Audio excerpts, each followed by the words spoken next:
इस लेक्चर में हम कंटिन्यू कर रहे हैं कोस्टल कैपिटल की एग्जामिनेशन प्रॉब्लम। तो let us start problem number 1।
So first problem is given. A company issued a new 15% debentures of rupees 1000 face value to be redeemed after 10 years.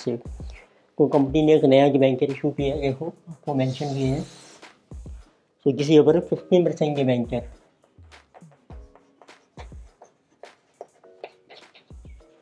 किसी को of rupees 1000। इसमें जब company issue कर रही है किसी zero time period और ये रिडीम होगा आफ्टर 10 ईयर्स, तो इसकी लाइफ जो है exactly 10 years. Debenture is expected to be sold at 5% discount. तो ये हम इशू कर रहे हैं 5% डिस्काउंट के ऊपर। अब डिस्काउंट माइनस कर दीजिए, तो this will be 950 and it will also involve flotation cost of 2.5% of face value. फिर आपकी 2.5% है फेस वैल्यू का, दैट विल बी 25। ये फ्लोकेशन कॉस्ट है आपकी। तो इसमें बैलेंस आपका इशू प्राइस आ जाएगा P 925। सो टैक्स रेट की 30%। तो आपको डिटर्मिन करनी है cost of debenture which is also cost of debt. तो आप फार्मूला अप्लाई कर लीजिए। कॉस्ट ऑफ डेट का देखो फार्मूला है interest after tax plus redemption minus issue price upon life upon average amount R plus P divided by 2 times 100। Interest हम calculate करेंगे face value के ऊपर 15%, जिसे 150। After tax 30%। रिडेम्पशन कुछ मेंशन नहीं किया है, तो पार वैल्यू है। इशू प्राइस है आपका 925। Life is given 10 years upon 1000 plus 925 upon 2, so times 100. So this will be cost of debt. This is 105 plus our 7.5 upon average amount आपका बन रहा है 1925 डिवाइडेड बाई 2, 962.5 इंटू 100। तो किसी 112.5 डिवाइडेड बाई 962.5, तो 11.69% इज कॉस्ट ऑफ डेट। तो next लेके से प्रॉब्लम नंबर 2। इसमें आपको देखिए डेटा मेंशन किया है। So Zoom Technologies Limited issued 40% debentures of ₹100 each redeemable after 5 year at ₹110 each. तो इसमें भी कंपनी ने 40% डिबेंचर इशू किए हैं। तो पूरे zero time period 40% debentures so issued by a company and this is of ₹100 and this is redeemable after 5 years at 110। तो life आपको दी है 5 years और रिडेम्पशन वैल्यू है आपकी 110। या कमीशन पेएबल को अंडरराइटर्स एंड ब्रोकर से 10%। तो इसमें जब हम इशू कर रहे हैं तो उसमें आपके कुछ एक्सपेंसेस हो रहे हैं ऑन इशू कमीशन 10%। इसमें इशू प्राइस है जो 90। तो determine after tax cost of debt assuming tax rate आपको दिया है 30%। तो सेम ही फार्मूला अप्लाई हो जाएगा। रिडीमेबल डिबेंचर है, फार्मूला है कॉस्ट ऑफ डेट है जो इंटरेस्ट 14% है 100 के ऊपर। इसको बनाइए after tax. Redemption value 110, issue price is 90, life is 5 years, upon average amount 110 plus 90 divided by 2 times 100। तो 14 into 0.7, this is our 20.54, this is 100 into 100। So cost of debt is 13.8%. तो simple question है। Then we है problem number 3। तो next problem 3 है, इसमें आपको दिया है 50% डिबेंचर इशू किया है कंपनी ने ऑफ रुपये 1000 एट 10% प्रीमियम। तो इट मीन्स इशू प्राइस है 1100, 10% प्रीमियम ऐड हो जाएगा। एंड दिस इज जो परपेचुअल डिबेंचर, तो इसमें कोई फ्लोकेशन कॉस्ट नहीं है, तो इसकी जो लाइफ है आपकी इन्फिनिटी मानी जाएगी। टैक्स रेट आपको दिया है 25%, corporate tax rate. So what is cost of capital, formula बन जाएगा केगी, जिस इज इंटरेस्ट उसको बना लीजिए after tax upon issue price into 100। तो कोई लाइफ नहीं है इसमें, रिडीमेबल नहीं है, परपेचुअल है। इंटरेस्ट है 1000 के ऊपर 15%, जिस is 150 into 1 minus 0.25। Issue price है आपका 1100 into 100।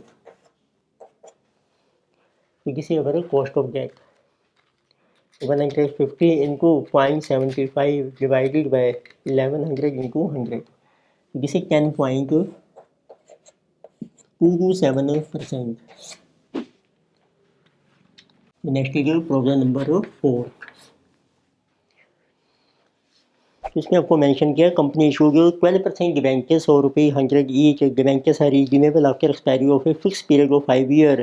Company gain 25% tax bracket. तो आपको देखो मेंशन किया है 12% डिबेंचर इशू कर रही है company of ₹100 each and these are redeemable after 5 years. इसमें आपको लाइफ भी है 5 years and company again tax bracket of 25%। Tax rate है आपका 25%। सो इट मीन्स टू जाएगी 0 time period. So first you have to calculate the cost of debt after tax if debentures are issued at par 10% discount 10% premium. अब इसमें 3 option हैं आपके पास। First case में number 1 they are issued at par. Second if they are issued at discount of 10% और they are issued at 10% premium और 10% premium. तो देखते हैं what will be cost of debt. तो जब आप पार के ऊपर इशू कर रहे हैं तो पी आपका 100 लिया जाएगा और इंटरेस्ट बन जाएगा आपका 12% ऑन 100। उसको बना लीजिए आफ्टर टैक्स 1 माइनस 0.25। रिडेम्पशन भी 100 है, इशू भी 100 है, लाइफ है आपकी 5 year upon 100 plus 100 divided by 2 times 100। तो उसकी वैल्यू 0 हो गई आपकी। सो 12 into 0.75% 9 by 100 into 100। So this is simple 9% आपकी कॉस्ट ऑफ डेट आ गई। सेकंड है जब आप डिस्काउंट के ऊपर इशू कर रहे हैं व्हाट विल बी केजी। सो इस केस में आपकी जो केजी बनेगी, इंटरेस्ट देखो सेम रहेगा 12% ऑन फेस वैल्यू 100 के ऊपर। उसको बना लीजिए आफ्टर टैक्स। रिडेम्पशन आपकी सेम है 100, इशू होगा 10% डिस्काउंट 90 के ऊपर, लाइफ है आपकी 5 ईयर्स की upon average amount 100 plus 90 divided by 2 times 100। किसी के ऊपर 9 प्लस किसी के 10.52 upon 95 into 100। This will be our cost of debt 1100 upon 95, तो किसी 11.58%। फिर देखते हैं थर्ड केस में जो प्रीमियम के ऊपर इशू हो रहा है, what will be cost of debt in this case. Interest बिल्कुल सेम रहेगा 12% ऑन 100, उसको बना लीजिए आफ्टर टैक्स, रिडेम्पशन होगी 100, इशू हो रहा है आपका 110 के ऊपर, life is 5 year upon 100 plus 110 upon 2 times 100, so this will be cost of debt. तो देखो ये 9 आ जाएगा आपका, और ये आ रहा है आपका माइनस में 10/5 minus 2, so it means this will B 9 minus 2 upon 105 into 100, तो आपकी कॉस्ट आ जाएगी 700 अपॉन 105, तो 6.667%। ये आपकी 3 आंसर्स आ गई हैं कॉस्ट ऑफ डेट की, मैंने जो इशूड एट पार, डिस्काउंट और प्रीमियम। तो नेक्स्ट उन्होंने एक सेकंड बात पूछा है, if brokerage paid at 2%, what will be cost of debenture if issue is at par, at discount और एट प्रीमियम एज अबव।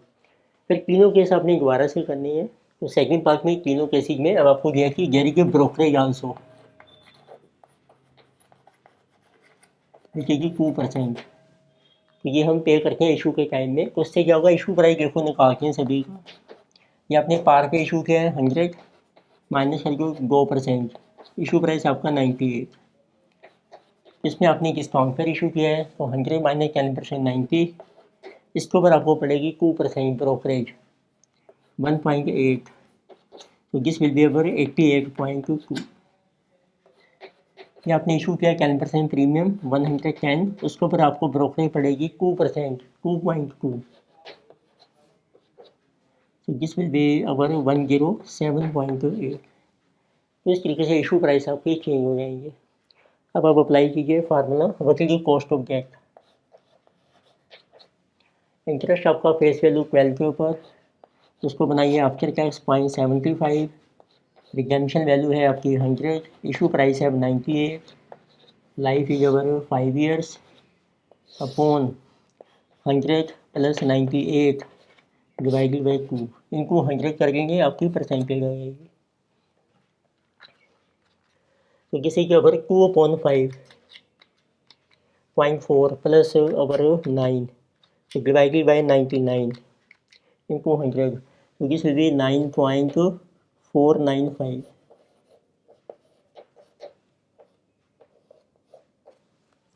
तो ऐसे ही देखते हैं सेकेंड केस में। अब आपका इंटरेस्ट सेम है 12, उसको बनाया आफ्टर टैक्स, रिडेम्पशन है आपकी 100, इशू प्राइस है आपका 88.2, life is 5 years upon 100 plus 88.2 upon 2 times 100, ये कॉस्ट आ जाएगी अब आपकी 100 minus 88.2 divided by 5 plus over 9 divided by over 94.1, so this is 12.07।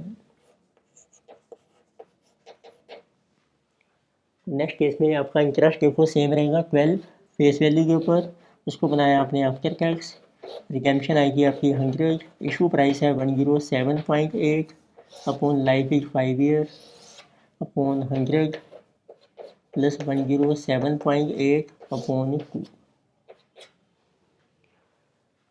तो उसको सोल्व करके आपकी कॉस्ट आ रही है 7.16%।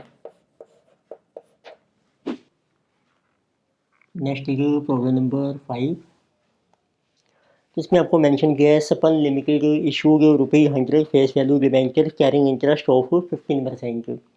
Debentures are repayable in 3 annual installments of 30, 30 and 40 at the end of 7, 8 and 9th year respectively। तो देखिए कंपनी ने डिबेंचर इशू किए हैं टू ये 0 time period, so these are our 15% debentures.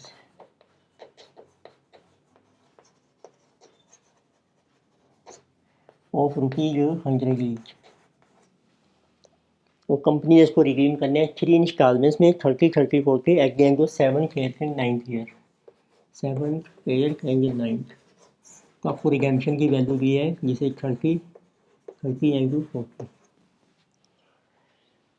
And interest भी payable only on the outstanding amount the issue cost की 3%। तो आपकी 3% कॉस्ट है इशू करने की, तो इतनी इशू प्राइस है आपका 97। So tax rate of the company is 30%। वकील cost to debenture capital to company. तो जब आपके डिबेंचर इंस्टॉलमेंट में रिडीम होते हैं तो उसमें एक ही मेथड अप्लाई होता है, प्रेजेंट वैल्यू मेथड। तो आप एक टेबल ड्रॉ कीजिए, उसमें आपको शो करने हैं कि फ्यूचर में कितना आपका कैश आउटफ्लो होगा। एक तो देखो आपको इंटरेस्ट पे करना पड़ेगा आफ्टर टैक्स, और प्लस हम रिडेम्पशन करेंगे। लाइक रिडेम्पशन स्टार्ट हो रही है 7th ईयर से, तो it means up to 7 year आपका इंटरेस्ट आएगा। पूरे 100 के ऊपर 15% ले लीजिए आप, और उसको बना लो आफ्टर टैक्स 0.7। फिर 7th ईयर से अब आपकी रिडेम्पशन भी स्टार्ट हो जाएगी 30 रुपीज़ की। अब 7 का मैंने इंटरेस्ट यहाँ नहीं लिया, वो मैंने इसमें डाल दिया है अप टू 7 ईयर। अब देखो 6 ईयर में क्या होगा, 8th ईयर में, सॉरी 8th ईयर में अब 100 में से 30 रुपये रिडीम हो गए, तो आपका इंटरेस्ट आएगा 70 के ऊपर, देखिए 15%, देखिए 10.5। तो अपने 8th ईयर में लेना है इंटरेस्ट 10.5, उसको बनाएंगे आफ्टर टैक्स, और प्लस 30 रुपये आपके रिडीम हो जाएंगे। तो इसी तरीके से 4th ईयर में अब 100 में से या जो 70 में से 30 और रिडीम हो गए, बैलेंस रह गया आपको 40, उसको पर इंटरेस्ट आएगा आपको 15%, 6 रुपीज़। तो 9th ईयर में हम लेंगे इंटरेस्ट, जिसे जो 6 रुपये उसको बना लीजिए आफ्टर टैक्स, और प्लस 40 रुपये हमारे रिडीम हो जाएंगे। तो ये आपका बन जाएगा कैश आउटफ्लो रुपीज़ में। तो 1 to 7 ईयर 10.5, फिर 7th ईयर में सिर्फ रिडेम्पशन हमने शो की है, देन 10.5 इंटू 0.7,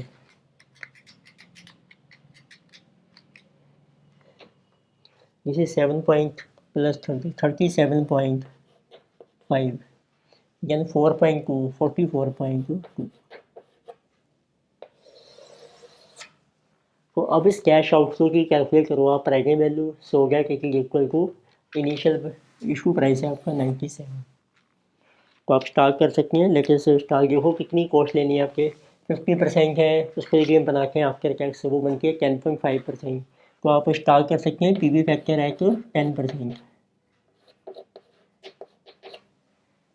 तो आप ले लीजिए पहले 7 ईयर का एनईपी फैक्टर, क्योंकि 1 to 7 ये हमारा सेम है 10.5, तो उसका एनईपी फैक्टर आ जाएगा आपका 4.355।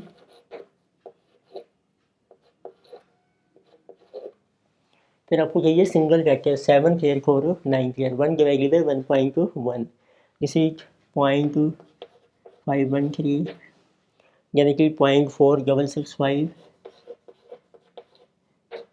0.424। इसको मल्टीप्लाई करो कैश आउटफ्लो से, आपकी प्रेजेंट वैल्यू आ जाएगी। और guess into guess, guess into guess, guess into guess, guess into guess, इसका मैं टोटल मेंशन कर रहा हूँ 102.67। अब देखो ये प्रेजेंट वैल्यू हमारी ग्रेटर है से इशू प्राइस है, इसको हमने रिड्यूस करना है। रिड्यूस करने के लिए रेट को इंक्रीज कर देते हैं। तो आप कितना इंक्रीज करना है, 1 से 3%, तो लेटेस्ट इंक्रीज 2%। तो can we have P V factor at to 12%। इसका भी कैलकुलेट करो आप, 1 to 7 ईयर का N P factor which is 4.11, then for 7th year का 9th ईयर 0.452, 0.404 एंड 0.361। इसको भी कर दो मल्टीप्लाई कैश आउटफ्लो से, आपकी टोटल प्रेजेंट वैल्यू आ जाएगी 92.52। अब इसमें आपको करना है इंटरपोलेट, तो आपकी कॉस्ट ऑफ डेट आ जाएगी। फार्मूला है low rate of interest plus present value at a low rate minus issue price upon present value at low rate minus present value at high rate into high rate of interest minus low rate. देखो low rate है आपका 10%, और उसके base पर आपकी present value है 102.67, P है आपका 97। तो डिनोमिनेटर में आएगा इन दोनों प्रेजेंट वैल्यू का डिफरेंस, तो this is 10.15 and the difference in the two rate of interest 2%। तो सोल्व करके आपकी कॉस्ट ऑफ डेट आ जाएगी विच इज कमिंग 11.12%। इसी अगर कॉस्ट ऑफ डेट। तो अच्छा क्वेश्चन है, तो पहले आप समझ लीजिए आराम से, फिर आप इसको नोट डाउन कर सकते हैं वीडियो को पॉज करके। नेक्स्ट लेटर है प्रॉब्लम नंबर 6। इसमें देखिए आपको मेंशन किया है कंपनी जो considering raising of funds of about ₹100 lakh by one of the two alternative methods. Company ने फंड्स रेज करने हैं ₹100 लाख के, और उसके लिए दो अल्टरनेटिव मेथड्स हैं, 14% institutional term loan and 13% non convertible debenture. It means company है ये to raise funds of ₹100 lakhs। उसके लिए जो फर्स्ट अल्टरनेटिव है आपके पास, so company can issue 14% term loan. तो आप इंस्टीट्यूशन से टर्म लोन ले सकते हैं, ऑफ अमाउंट है आपका ₹100 lakhs।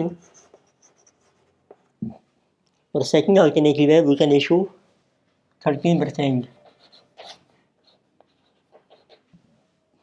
तो नॉन कन्वर्टेबल डिबेंचर, इसको कहते हैं NCD। तो मीन डिबेंचर्स हैं ये आप इशू कर सकते हैं। फिर आपको इसकी इशू कॉस्ट मेंशन की है, टर्म लोन गेटिंग नील, और जो डिबेंचर्स हैं उसकी आपको इशू कॉस्ट दे रखी है।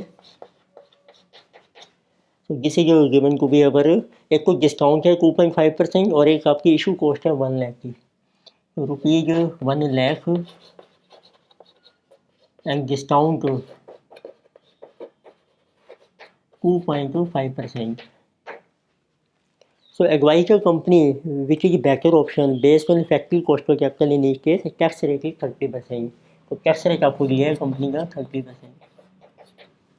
उसमें लाइफ नहीं दी, तो अपनी दोनों की कॉस्ट कैलकुलेट करनी है, फिर देखते हैं कौन सा बेटर ऑप्शन है। तो पहले देखते हैं कॉस्ट ऑफ टर्म लोन। तो 100 लाख के ऊपर आपका इंटरेस्ट आ जाएगा 14, तो इसको बना लेते हैं आफ्टर टैक्स 30%। तो इशू प्राइस इसका 100 ही है into 100, so cost of term loan जिस इज कमिंग 9.8%।